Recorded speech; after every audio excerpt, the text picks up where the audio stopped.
Assalomu alaykum, hurmatli yurtdoshlar, aziz vatandoshlar. Barchangizni vatanimiz mustaqilligining 35 yilligi bilan chin dildan muborakbod etaman.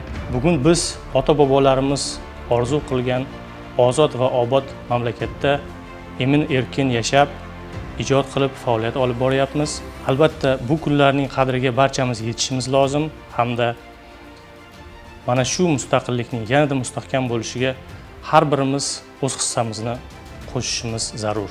Hurmatli prezidentimiz Shavkat Miromonovichning raqamli texnologiyalar sohasiga ajratayotgan e'tiborlari, yaratilayotgan sharoitlar barchamizga ushbu yo'lda kuch-quvvat beradi.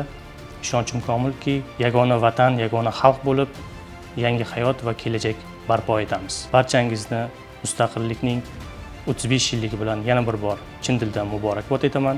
Mustaqilligimiz abadiy bo'lsin.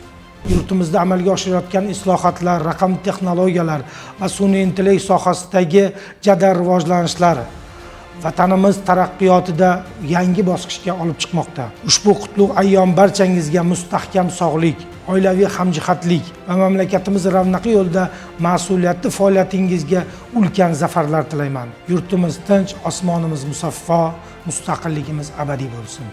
Barchangizni eng ulug' va eng aziz bayramlarimizdan biri bo'lgan mustaqilligimizning 35 yilligi bilan muborakbod etaman. Biz yoshlarga yaratib berilayotgan imkoniyatlardan keng foydalangan holatda yurtimiz ravnaqi uchun, yurtimizning mustaqilligi uchun doimo o'z hissamizni qo'shishga tayyormiz. Sizlarni mustaqilligimizning 35 yilligi bilan chin qalbimdan tabriklayman. Mustaqillik munosabati bilan barcha aloqa sohasi xodimlarini chin qalbimdan tabriklayman. Kasbiy faoliyatingizda va keyingi ishlaringizda muvaffaqiyatlar tilayman. Hurmatli yurtdoshlar, barchangizni mustaqilligimizning 35 yilligi munosabati bilan chin yurakdan muborakbod etaman. Ushbu muddat davomida yurtboshimiz va xalqimizning siyosiy irodasi tufayli juda ham katta o'zgarishlar bo'lib o'tdi. Shu jumladan innovatsiya va siyosiy sohada ham yoshlarning faolligi sezilarli darajada o'zgarib bordi. Yurtimiz tinch bo'lsin va mustaqilligimiz abadiy bo'lsin.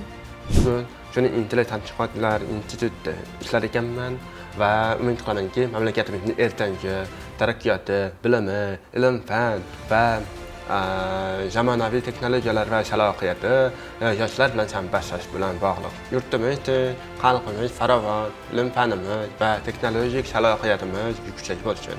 Mustaqilligimizning 35-yilligi muborak bo'lsin.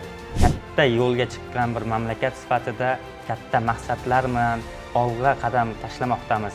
Rivojlanishda bugun turli yangi zamonaviy sohalarda O'zbekiston ilg'or tajribalarini o'rganib, shu yo'nalishda o'zining strategiyalari orqali harakat qilmoqda. Barcha yurtdoshlarimizni O'zbekiston mustaqilligi bilan samimiy muborakbod etaman.